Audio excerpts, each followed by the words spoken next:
What's up guys, it's Aaron from Gear Up and welcome to another episode. I'm excited that you're here because I want to continue the conversation we started a few weeks back with the Moto G7 Power about mid-range smartphones, because we're shying away from the high-end phones that cost like $1,000, $1,500.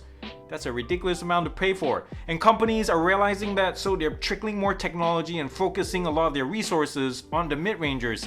So these are exciting times to be checking out mid-range phones. So today we're going to be talking about this new guy, the Samsung A51, Samsung's latest push into North America, because most of us are used to the S10s, S20s, the S series, and most of us are like, a what? Now, little did you know that the A series have been top sellers, third, fourth best sellers in the world. And now they're new here in the US and North America. So let's check this out and see what it's all about. TLDR, this thing is an amazing piece of kit, a great start. So let's check it out next after these messages. Let's do it.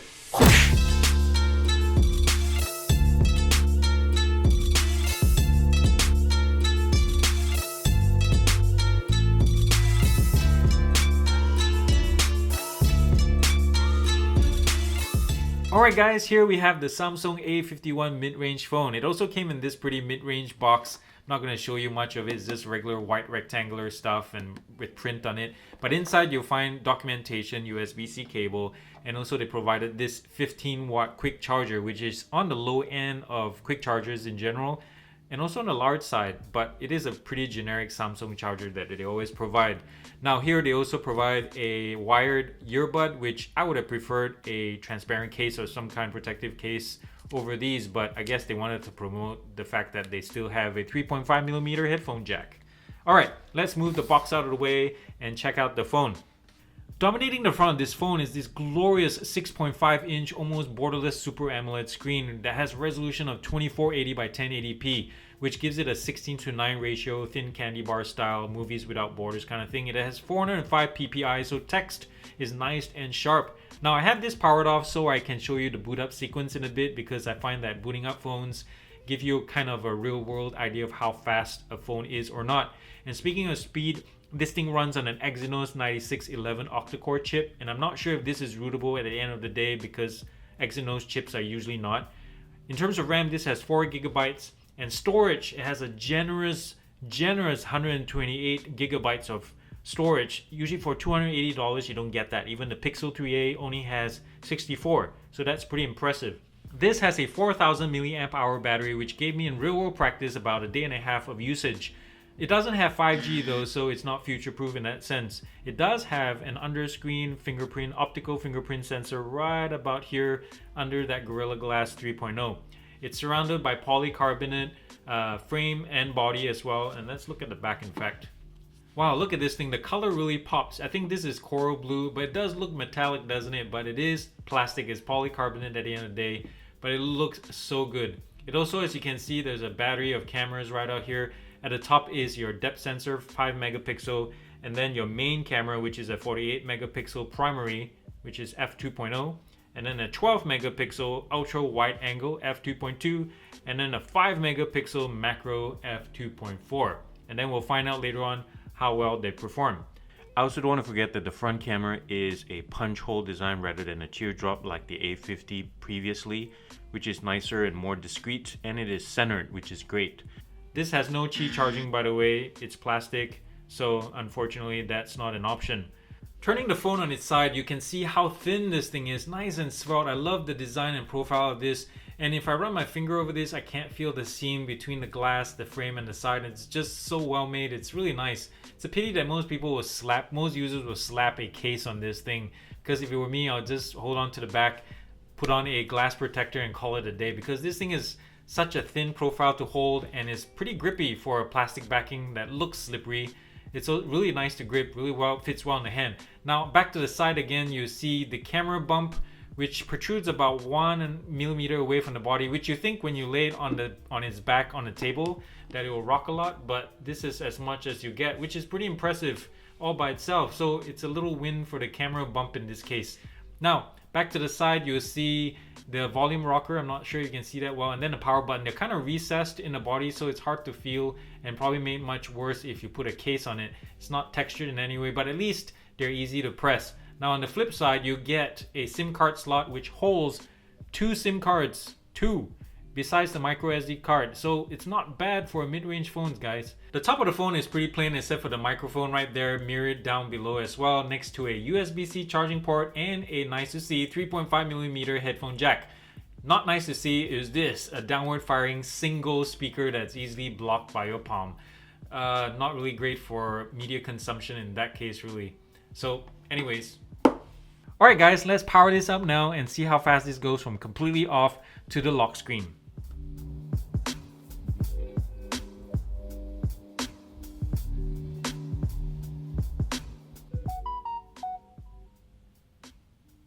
So I'm not sure if you heard about this, guys, but I'm trying to get to 5,000 subscribers and only you can get me there. If you like to see more content like this, click the subscribe button down below to support this channel. Thank you so much in advance. On with the program. Now, Samsung has gotten so many things right about the A51, but my favorite thing of all, the one that makes it at the top of the list, is the screen. That glorious 6.5 inches. And I just realized what I just said, so let's back up a little bit, and I apologize to all the parents watching this video with your kids. Backing up, the glorious 6.5 inches of Super AMOLED 2480 by 1080p. Goodness, it is such a good screen for $280.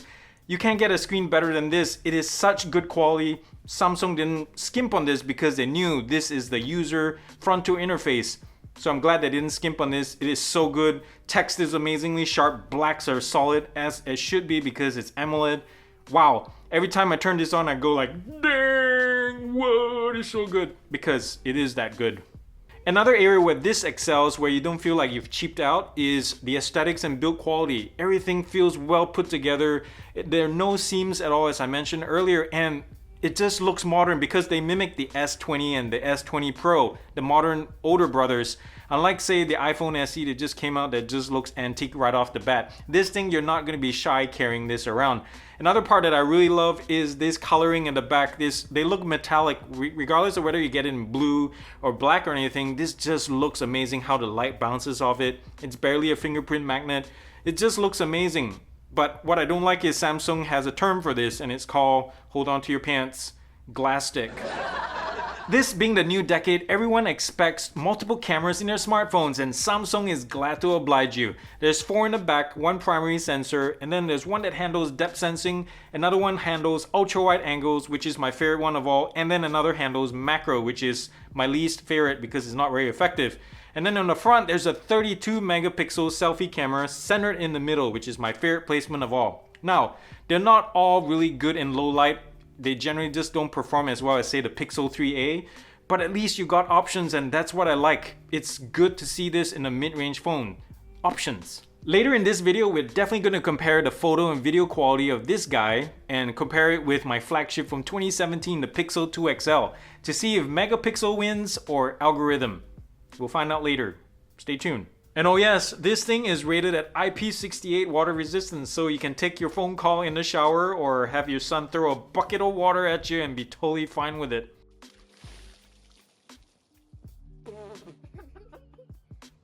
You know what, guys? It is so nice not to see TouchWiz in a modern Samsung phone anymore. TouchWiz, if you don't know what it is, was the old UI that previous Galaxy phones used, and it was so old and clunky. Like, it was designed by a high school kid. It just looked too happy and pastel-y and just, you know, didn't look good at all, and it was slow. It was a battery hog, and all the ardent fans, all the Galaxy users, just, I know you always grit your teeth and like, I'm hoping for something better in the future.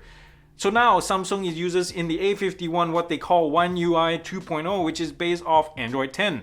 It is lightly skinned with usual Samsung customizations, but it is good, it is light, and it's fluid, and that's what we need in modern UIs. Another area where this thing excels is battery life. And sure, it's not a G7 power, G8 power with 5,000 milliamp hours that lasts forever and ever, but at 4,000 milliamps, this thing would get you easily a day and a half of your workday. Considering that it pushes so much pixels to its screen, it's a nice compromise. Guys, I think it is time to give a round of applause to Samsung's head honchos in the phone division for pushing for regular phone update cycles, for listening to their fans. You used to have to wait for a whole year before you got any kind of security fixes, but now they're like right behind Google. In fact, this A51, we just got the April security fix, which is only a month behind. That's so amazing and so nice to see. Now let's talk about the negatives, and the first one on the block is the camera or cameras. While it is nice to have all kinds of lenses, with like say the ultra wide being my favorite, ultimately it is down to algorithm and how a cell phone interprets a scene and gives you a good picture or not. In the A51's case, it doesn't. I'm very surprised by it. With 48 megapixels binning down to 16, theoretically it should look really good when you zoom in. But if you look at the samples after this, both in video and pictures, the Pixel, second gen Pixel wins every single time. In low light, it's not even a contest. So maybe software updates will improve this part, but I have to also keep in mind that this is a mid-range phone, so maybe that's what it is. But for 48 megapixels, it's great in daylight. HDR exposure is great. Color is nice. It's a typical Samsung, a little bit oversaturated, but it looks punchy and good. But in nighttime, it is a mess. So if you're relying on that for nighttime, or if you're making big prints, forget about this phone.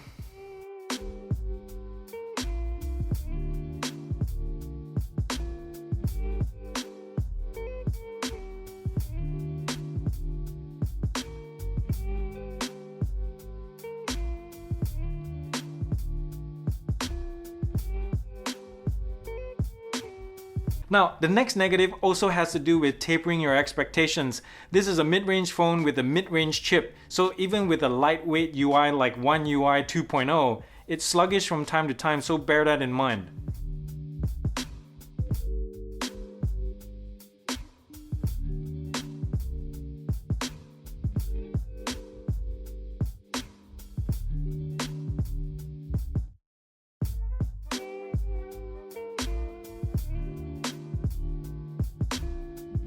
And speaking of bearing in mind, that under-screen fingerprint sensor is so slow. It is reliable, but slow.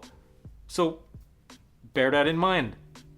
And finally, all of us need to get together and petition for the death of speaker grills at the bottom of phones, especially ones with only one speakers like the A51. Every time you hold it funny or look at it funny, the sound goes away. I don't like that. So here are my final thoughts on the Samsung A51, guys. If you're a current owner of the A50, the previous gen, I don't see a need for you to upgrade because it's just a slight bump in the camera package and the SoC. But for everyone else, yes, everyone else is looking for a mid-range phone or just a phone in general. You can't go wrong with $280 here. I give it a thumbs up, a hearty thumbs up, because the A51 combines a really beautiful package. It looks modern, the great camera set, and that screen, man. Oh my goodness, and a long battery life, USB-C charging, IP68, One UI 2.0.